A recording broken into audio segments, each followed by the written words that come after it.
Hello and good morning, everyone. I don't know what happened to the first video when I was online, but here we go. Let's start again.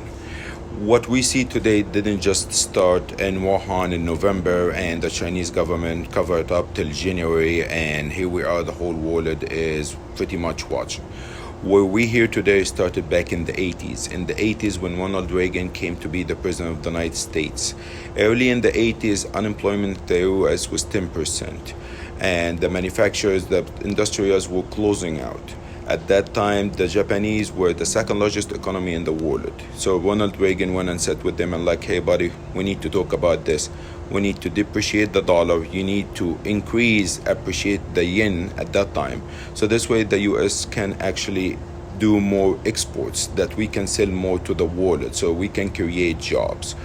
Japanese didn't like it. It took about 3-4 years, okay, for negotiation between the two countries. And Ronald Reagan at that time started talking about tariffs, that I'm gonna increase tariffs on the Japanese products. As a matter of fact, I can actually use one of my rules, okay, or that one of my executive orders to stop Japanese products from coming to the US. He threatened Japan to go all the way. And this went back and forth all the way to 1985 when we had the Plaza Accord with Japan, the UK, West Germany at that time, and France. And the accord was very simple. We're going to depreciate the US dollar so we can sell more to the world, so we can create jobs. And the Japanese is going to increase the value of their yen. Okay, this way their stuff is more expensive. What happened in Japan because of that the hyperinflation hit them up. Real estate prices started going up like crazy and ended up crashing. And when it crashed, it took down the whole Japanese economy down. And since that time, Japan is not the Japan that people knew before 1985, before the accord. Fast forward, Trump is the president. It's 2016, 17, 18. He said it before he ran for president, before he came to president. One of his goals, he's gonna go after China. As a matter of fact, the first call he made when he became the president was the Prime Minister of Taiwan. And we all know how Chinese are very, very sensitive to Taiwan. Okay, so this was his first call, which was a clear message to Chinese government: I'm coming after you. The Chinese have been going to Japan, their old foe, and a lot of you know why Chinese and Japanese don't get along. This is since World War II, when Japan occupied China and all the horrible things they did to the Chinese people when they were occupying China. So they were never on one page. Actually, even China still occupies some of the islands over there in the sea, in the Japanese Sea. Anyway, they go to China, the Chinese go to the Japan and say, what do we do? Teach us what happened in the 80s. They're like, don't make Trump corner you. Don't make the talks one-on-one. Make sure you get other countries involved. That didn't work. Trump was able to actually corner them. Check this fact. The same advisor for Reagan in the 80s, Robert Litzberger, I hope I said his name right. He's the same advisor for Trump in the negotiations with China.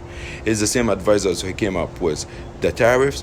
He's the same advisor that came up with the idea about, okay, let's depreciate the one, let's work with them, let's get the interest rate to be low, let's add tariffs. Anyway, forcing them into getting into negotiations on one-on-one with the United States government. Did it work? It did.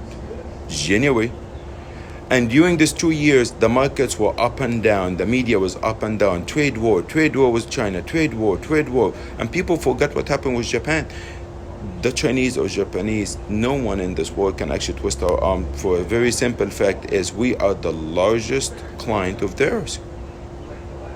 We are the largest client.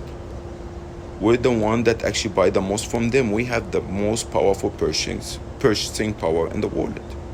The consumer here in the US.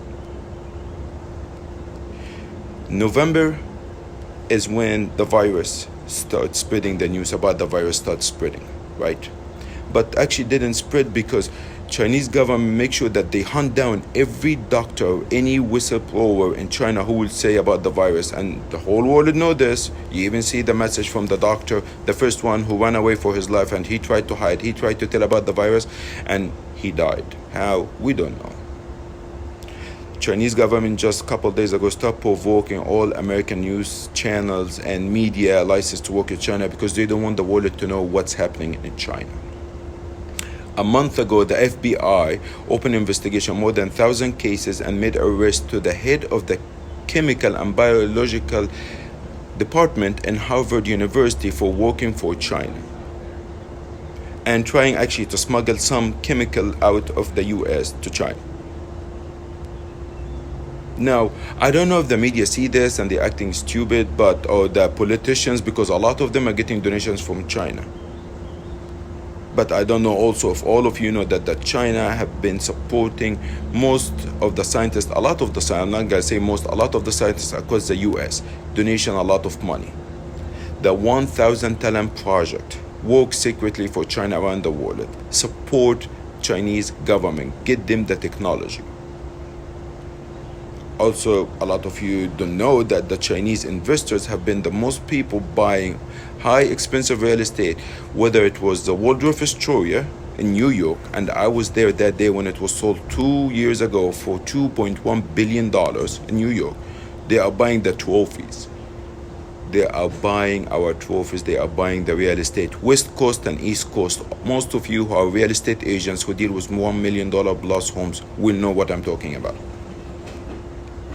Now, it really pissed me off when I see the media asking the president why you called it the Chinese virus, and they are worried about Chinese virus and call it as racism, okay, versus China, who have been putting millions of Muslims, Chinese Muslims, in camps. We're in 2020 and we still have camps, okay? It's back to the Nazis in World War II. And that reporter or that media guy was okay with that. It pissed me off that you can't mention the word Tibet in China because it really make them mad. That the NBA, our sport, American sport, had to cave down for the Chinese people only because we support the people rising in Hong Kong. You know what we don't know? You know what I just found out? That 80% from antibiotics coming to the US coming from China. 80%. That the majority of our medical supplies coming from China. If China were to invade Taiwan tomorrow and the US will say we're gonna have a war, all what the Chinese to do is just shut down the medical supply and a lot of Americans will die because there's no antibiotics. There's a difference between an economic foe and a dangerous enemy.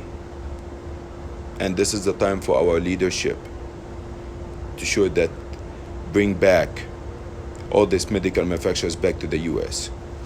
It's time to get closer to our allies in Europe. And by the way, USA is not like Italy.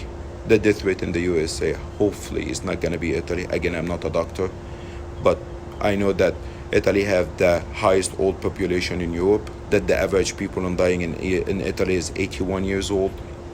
And the number of smokers in Italy is way higher than the number in the USA. But I'm not a doctor. I'm just praying and hoping for our leaders to wake up to the giant who's not just coming after the economy. He's coming after our livelihood. He's coming after our lifestyle. China wants to take over America, want to take our land. Be safe. Stay home. Let's pass these 2 weeks so we can stand up, get back on our feet, and come back stronger than we've ever been before. God bless you all. God bless the whole world. God bless you wherever you are watching this video. God bless the United States of America.